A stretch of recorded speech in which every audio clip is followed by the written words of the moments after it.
Le président Abdel Fattah el-Sisi a souligné l'intérêt qu'accorde l'Égypte à la poursuite des travaux de rénovation des mosquées d'El Al-Bayt, indiquant que cela reflète l'attachement et le respect qu'éprouvent les Égyptiens à l'encontre de la famille du prophète Mohammed, paix et bénédiction sur lui. Des explications tout de suite.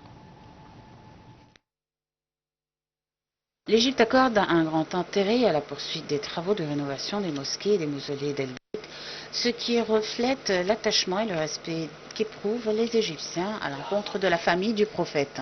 C'est ce qu'a déclaré le président Abdel Fattah el-Sisi à l'aube lors de sa visite à la mosquée d'El Saïda Nafissa, où il a inauguré ses travaux de restauration.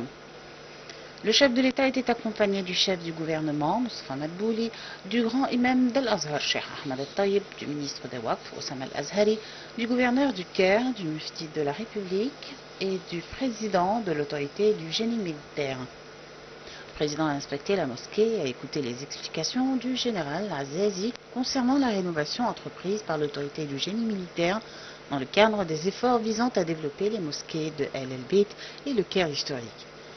Et Sisi a fait la prière d'Al-Fajr à la mosquée d'El Saïda Nafissa avant de l'inaugurer. La mosquée d'El Saïda Nafissa est la première de El Bayt en Égypte, où il a été construite par le sultan mamelouk Al-Nasser Mohammed ibn Qalaoun, à côté du mausolée d'El Saïda Nafissa. La mosquée a été incendiée en 1892.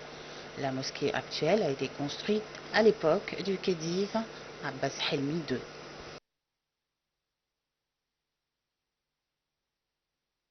Lors de sa visite actuelle en Tanzanie, le ministre des Affaires étrangères et de l'immigration, Dr Badr Abdelghati, a effectué une tournée afin d'inspecter le projet en Tanzanie du barrage Julius Nyerere mis en œuvre par l'Alliance des entreprises Arab Contractors et Sweden Electric et visant à répondre aux besoins énergétiques de la Tanzanie.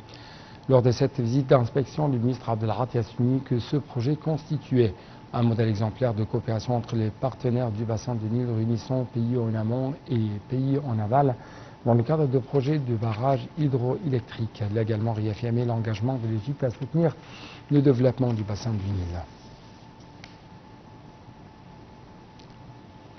Lors d'un appel téléphonique avec le Premier ministre, ministre des Affaires étrangères du Qatar, Cheikh Mohammed bin Abdelrahman Al-Thani, le ministre des Affaires étrangères et de l'immigration de l'Égypte, le Dr Badr Abdelghati, a discuté des derniers développements dans la bande de Gaza, ainsi que des efforts conjoints des deux pays pour renforcer l'accord de cessez-le-feu et assurer sa mise en œuvre dans ces trois phases.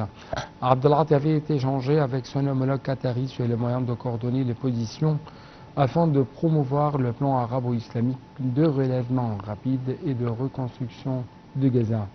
Il a également évoqué la coordination entre les deux parties en vue de la conférence internationale du Caire pour la reconstruction de la bande de Gaza.